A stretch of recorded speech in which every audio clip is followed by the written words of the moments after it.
We're gonna start off today here with our 2-inch brush and some yellow. I've got a little bit of clear gel and white, and as you can see, I've got a sketch as well on the canvas.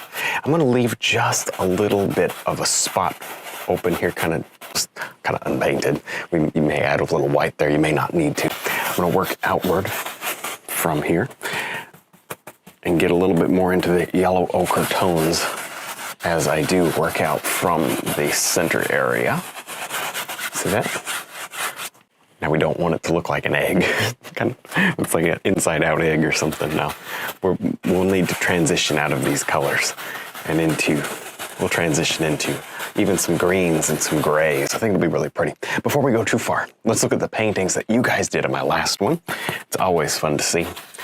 If you're not sharing your versions, definitely use the information there on the screen. Do your version of this painting and share it with me, and I'll get it in the next video if I see it in time. The theme of this painting is very much yellow.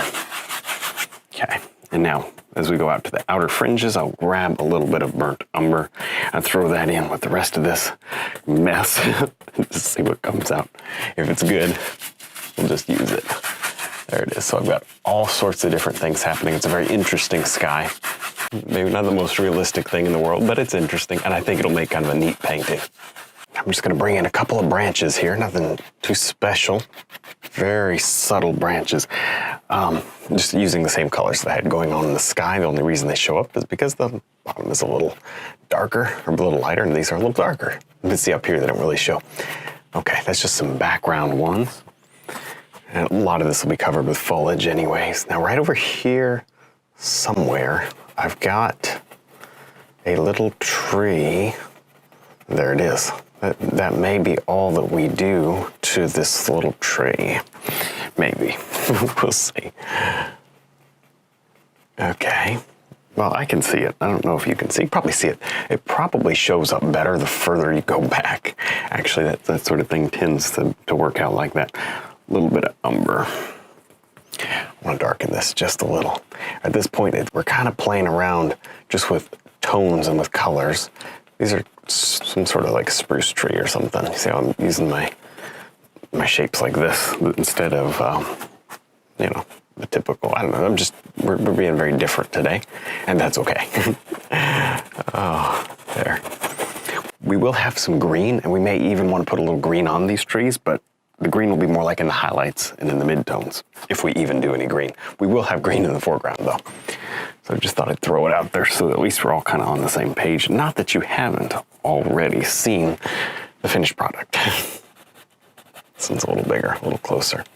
Not a whole lot different here. I'm just gonna paint in some more trees. Filbert brush, you could do this with anything. Actually, a little 1/4-inch flat brush would be a great choice. I did do a couple of little bushes just with some squiggly motions, just like this, as you can see. Pretty straightforward, and we'll be doing a tremendous amount of foliage here in the next step. But, well, when I say tremendous, this is really not. I've done a lot more, but this is, it'll be a lot for this little scene. We'll fill in probably all of this area for the most part, so at least you don't have to worry about it. You're not gonna have any issues if you accidentally make a branch that you don't care for. Let's get a couple of dark trees in. Just a couple of dark trees. Okay, we're not looking for perfection. We're just sort of getting it established. And that'll work for me. So now I'm going to tap using the filbert brush. Just tapping, lots of tapping actually.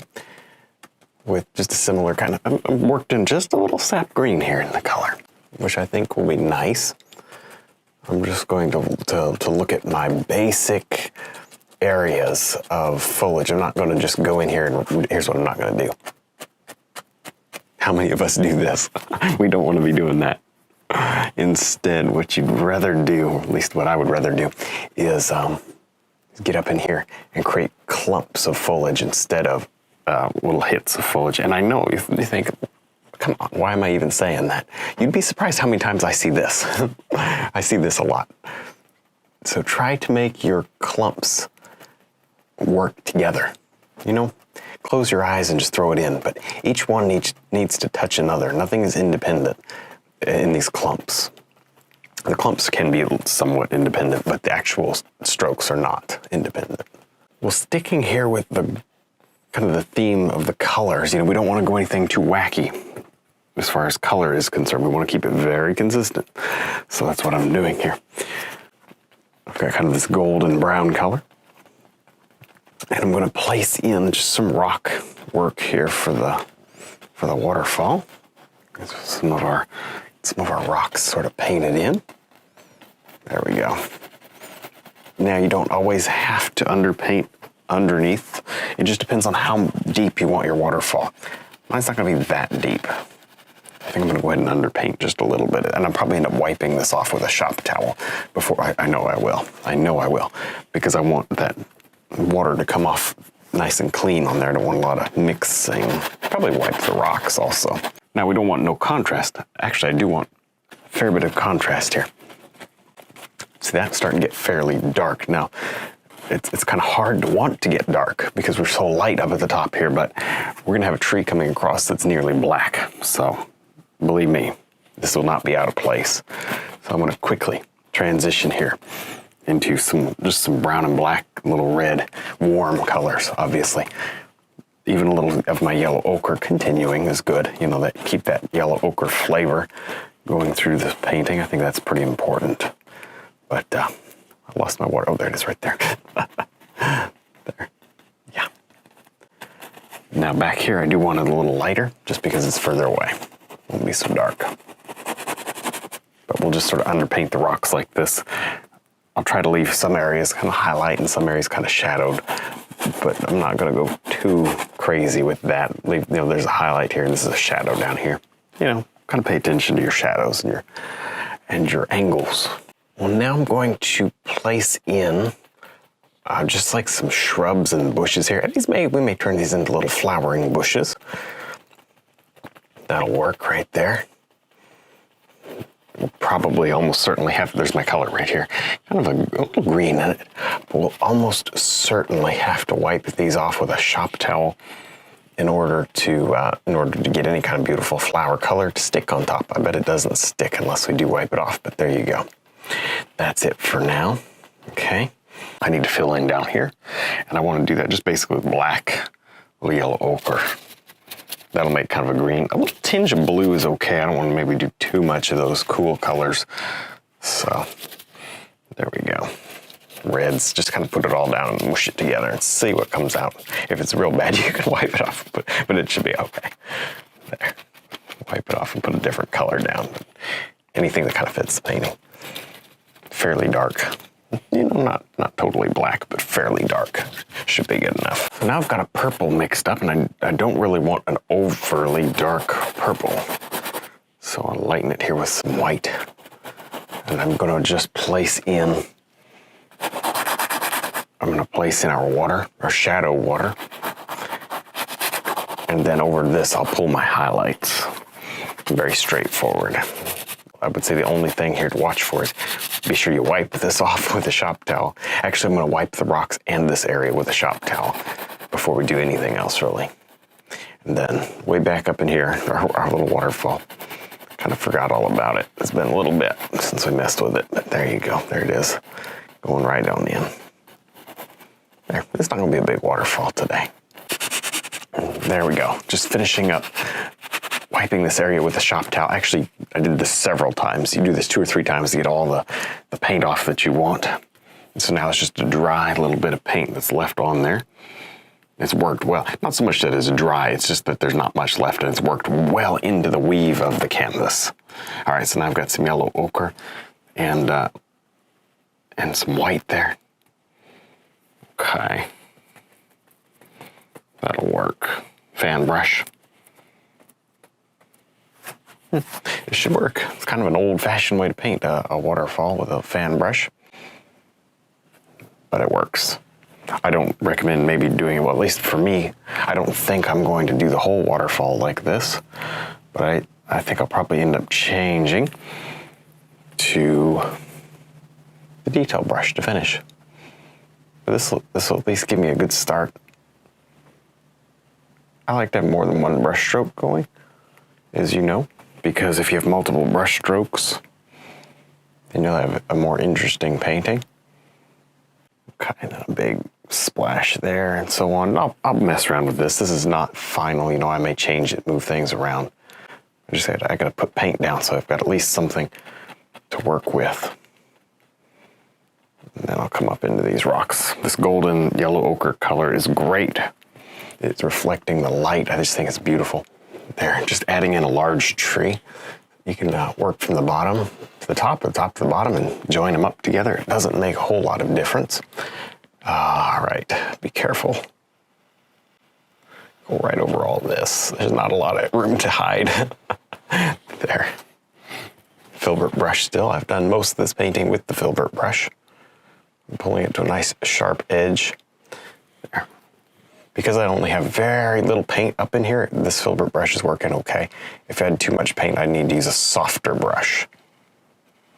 There. So that it would layer without mixing.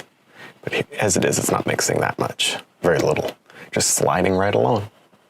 There. Very good. Very good, very good. We'll just keep on going. Put in some branches. Just enough. And a lot of these at the top will be covered, so I'm not really worried. These are not so critical. Well, now I'm going to spend quite some time filling in this upper area with leaves.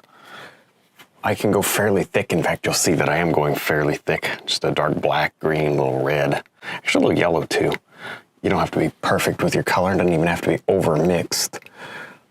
The thicker you put it on, really, the better, because, you know, it is going to mix here quite a bit. And I'll keep it going on dark, and I'm not going to highlight because it's not necessary. This is a backlit situation.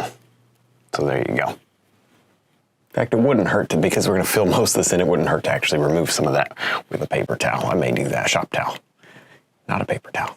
If you do it with a paper towel, you will have paper towel lint all over your painting, and you'll be not so happy. And I know that from experience. I was going to do a little evergreen tree over here, but I just decided it wasn't going to fit. So I changed it to another one of these leaf trees. Put a little highlight color, kind of some sort of an autumn colored something going on there. That'll work. Still fairly light in color, or dark in color rather. Still fairly dark in color. Yeah. I think I said light because I was going for my white, trying to put a little highlight in here.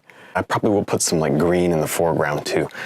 So it's not totally autumn colors at all. Kind of transitioning out from autumn color, from the summer to autumn, something like that. Kind of an interesting little look, but very critical here that I don't cover too much of my background. I would be kind of sad. I like that background. That's probably, honestly, as it is, it's probably close to enough. I don't want to lose that background. Yeah, that's good. Okay, what I will do maybe is place in just a little bit, kind of where the spots I don't really care for, even these blank spots. I'll go ahead and begin putting in these little green too, putting in some more extra stuff and foliage and stuff to cover. I think that would work out well. Well, I decided to actually move this rock over. See, I had grass kind of growing down here, and it was too much. So I took my filbert brush and I moved this rock, which we, you know, here, for instance, like this one, and I'm gonna move it up into my grass so that you can kind of see where it's coming from. Kind of interesting. Okay, and watch this. Then you take these colors, just the rock colors, just like over here, and just with the detail brush. Now I'm using the detail brush because it's soft and it layers. I think I used the filbert brush over there. Down here is kind of in the shadows, but that totally works. Okay, I'll add some more colors and whatnot, and I might add an extra, just a little highlight right on top if I want to. Nothing too intense. Just play around with the color. Not exactly the right time. I should have done this earlier, but oh well, you know me. I'll do it out of order if I can, just for the sake of bouncing around. I like to bounce around my painting. What can I say? I'm going to add in these purple flowers. They're pretty. And it kind of ties in, as I got some purples here going on. It's just kind of pretty. That's all. I can always redo my tree trunk a little if I need to. Yeah, it's fine. I'm not going to worry about it. Okay. And then over on this side as well, I will for sure pop in a couple of little purple flowers, although maybe not as many with the fan brush, maybe more like with a, well, they're kind of good like that, I guess, but more with the round brush. I don't need as many on this side anyways. Get some little color, a little action out here. Just enough. I think that's working right there. It's pretty. And definitely some right in here. Well, I'm gonna finish up this painting here with the liner brush. It's a pretty good way to finish, I'd say. Just get in as much of these details as you can. I'd say let's put a lot of time and effort, well, a lot, you know, a couple minutes here in this area where you're really gonna see it. Obviously, this is your most critical area. And you know, kind of everything needs to stem out from here. As far as the level of detail, everything else goes less and less as you get away from this area. Even the foreground, it's more dull. It's this area that's so bright. And I think that's important. I've got very little paint in the brush because there's so little. In fact, what I'm pointing at right here, this is clear gel and white. From when we first started the painting, right here is clear gel and white. So there's very little paint back here. So it requires, I'm even taking some of the paint out of my liner brush. If you get up here and you put too much paint on, I mean, even just a little bit too much, it's gonna blob down and run across your canvas and you're gonna be dissatisfied with the effect, to say the least. If you were to go over here, you know, and paint in this area, I'm gonna need a lot of paint because I've got a lot of layers that I'm trying to cover up. That's how it works, even with the liner brush. It's the way it works with any brush, but it doesn't change just because you're thinning the paint down. You still, more paint if you're going over more layers, less paint if you're going over less of these layers. Well, that about wraps it up for today. Hopefully you enjoyed seeing something with a little bit of a different color to it. I know I enjoyed doing it. Don't forget to check out our website, DVDs, and brush line. Thanks for watching.